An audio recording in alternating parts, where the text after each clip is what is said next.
死穷爱刽子手，女贼爱衙役。我们爱你们，难道还有别的选择吗？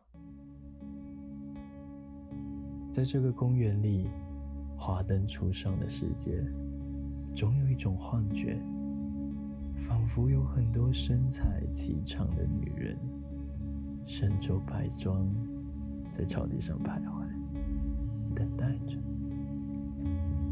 我也是其中的一个，也在等待。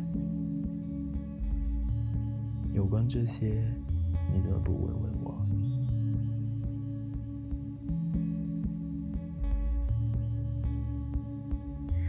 ？Situated in a speculative future in Beijing, where AR and VR devices will enable full embodiment in the virtual world, the project seeks to create a virtual gathering space for queer communities, weaving a safe fabric for the queer community as a symbol of togetherness and a fundamental building component in the immersive internet.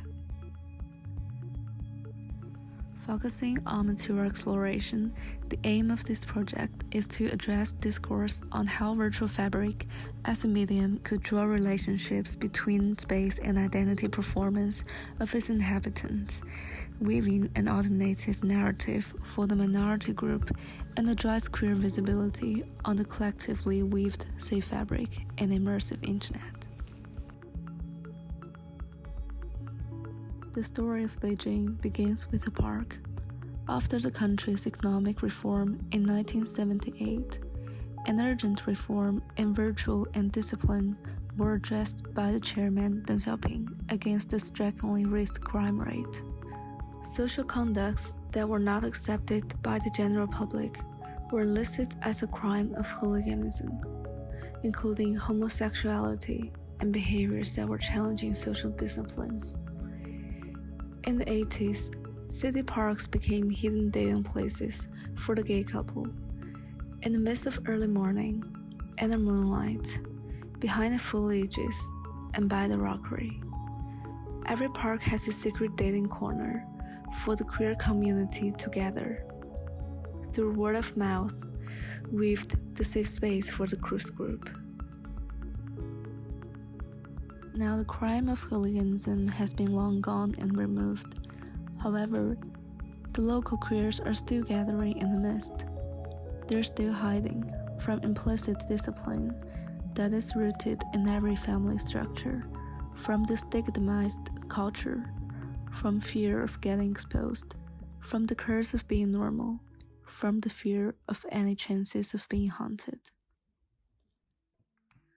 Cruising in 2020 is from the ambiguity of removing undisciplined space, implicit identity politics, and from the state's affection on unified objects, unified urban landscape, unified identities.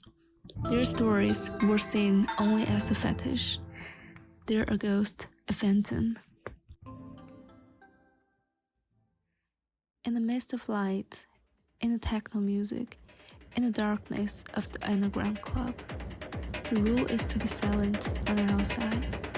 The rule is a tactic agreement and inclusivity that makes the space safe to embrace everyone who gathered. The hooliganism has gone, however, in a similarly large group, everyone is isolated.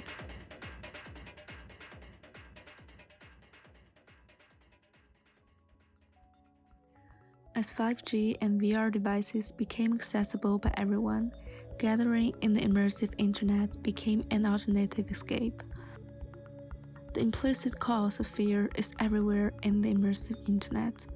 Removing unappreciated speeches, banning accessibility to other platforms, hatred comments, censorship, and the Great Firewall have made a more complicated dilemma. Safe portal and system, such as VPN and blockchain, that ensure users to access to the internet through untraceable IP or creating decentralized encryption, could only create a safer protocol to access to the immersive internet. In a gradually three-dimensionalized world, how would architecture perform virtually, as it originally referred to a shelter?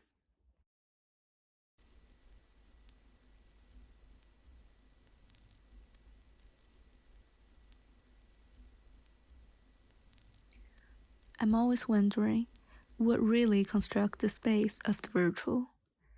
Is it from the brick facade or digital replica of the real world that we live in?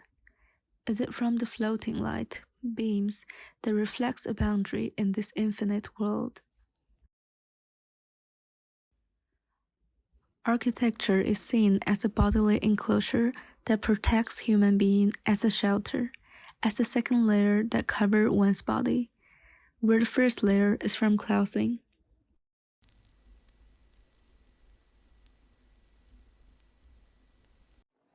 The drapery, the most domestic and fragile piece that protects our body, waved by thousands of threads. Its foamless, stretching surface that encloses protection of our body, and protection from the infinity of space that is incomprehensible and full of dangers and mysteries, from the death, the frightening.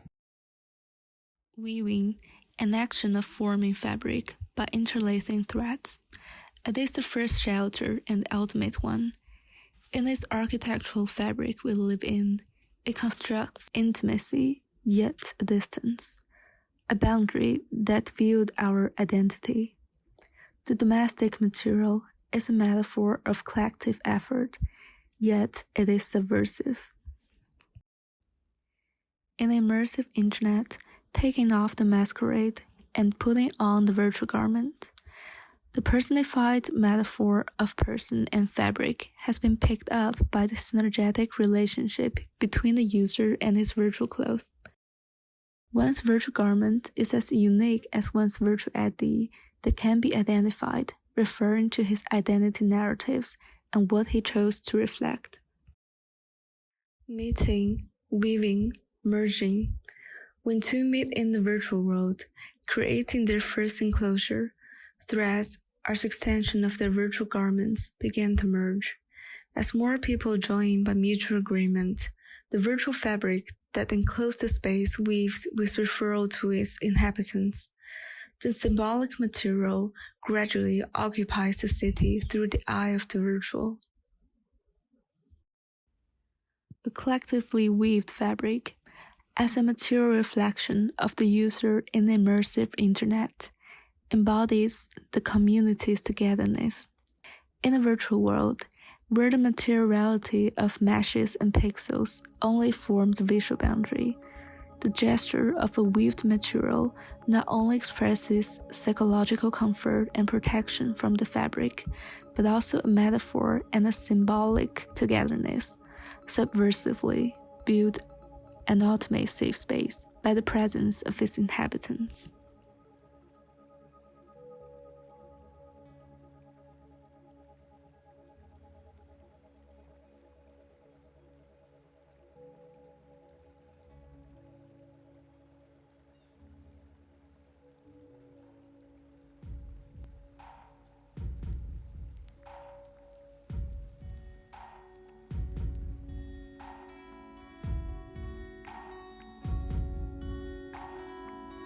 I remember many nights hiding in the quilt. I remember when I wore that piece of glamorous velvet seemingly the first time,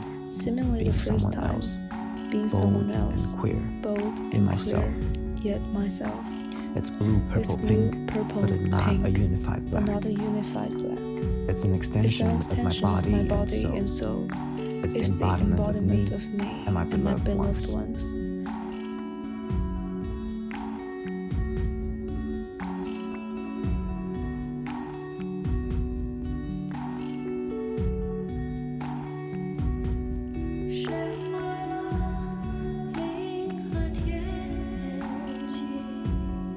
Everyone I've met here just remind me of the warmth as if they were there. I've met many of them. Even though I couldn't touch them, I see their existence. On every thread, as every piece weaved the enclosure that I am in. I know that in this escape, I live coexisting with many of the others. We together constructed the presence of the virtual world.